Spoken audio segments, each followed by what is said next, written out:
ഓണത്തിന്റെ ഷോപ്പിംഗ് ഒക്കെ കഴിഞ്ഞ് ഞങ്ങൾ എത്തിയപ്പോഴേക്കും കുട്ടികളും ഷെറിൻ ചേച്ചിയും കൂടെ ഡെക്കറേഷൻ ഒക്കെ സ്റ്റാർട്ട് ചെയ്തു. പിന്നെ വേഗം തന്നെ പൂക്കളത്തിന്റെ പരിപാടികളും തുടങ്ങി. ഞങ്ങളുടെ കൊച്ചുകുട്ടിയായ അമ്മ മുതൽ അമ്മയായ ചിത്രാന്റി വരെ പൂക്കളെല്ലാം കട്ട് ചെയ്യാനായിട്ടുണ്ടായിരുന്നു. ശരിക്കും പറഞ്ഞു കഴിഞ്ഞാൽ ഷോപ്പിങ്ങിന്റെ ലിസ്റ്റ് ഇടുമ്പോൾ തന്നെ ഓണം നമ്മുടെ മനസ്സിൽ പൂവിട്ട് കഴിയും. അങ്ങനെ ഞങ്ങൾ എല്ലാവരോടും ചേർന്ന് പൂക്കളൊക്കെ കട്ട് ചെയ്തും തമാശകളൊക്കെ പറഞ്ഞും ഓണത്തിനെ വരവേറ്റ് തുടങ്ങി. ഇത് ഞങ്ങളുടെ പൂക്കളെല്ലാം കട്ട് ചെയ്ത് എല്ലാം റെഡിയാക്കി വെച്ചിട്ടുണ്ട്. ഇനി അടുത്ത ടാസ്ക് എന്ന് പറയുന്നത് അത്തപ്പൂക്കളം വരച്ച് അതിനെ ഇടുക എന്നുള്ളതാണ്. അതിന് ഞങ്ങൾ വിഷമിക്കേണ്ടി വന്നില്ല. ഞങ്ങളുടെ കൊച്ചു കുട്ടികളൊക്കെ ഇപ്പൊ വലിയ കുട്ടികളായിട്ടുണ്ട്.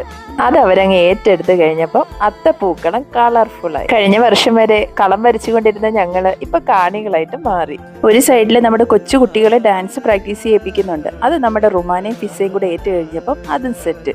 അങ്ങനെ നമ്മുടെ മക്കളും അമ്മമാരും കൂടെ ചേർന്ന് നമ്മുടെ പൂക്കളം അങ്ങോട്ട് റെഡിയാക്കി. സത്യത്തിൽ ഞങ്ങളൊരു ചെറിയ പൂക്കളമായിരുന്നു മനസ്സിൽ കണ്ടത്. പക്ഷെ ഇട്ട് വന്നപ്പോൾ അതേ നോക്കി അതിമനോഹരമായ ഒരു വലിയ പൂക്കളം.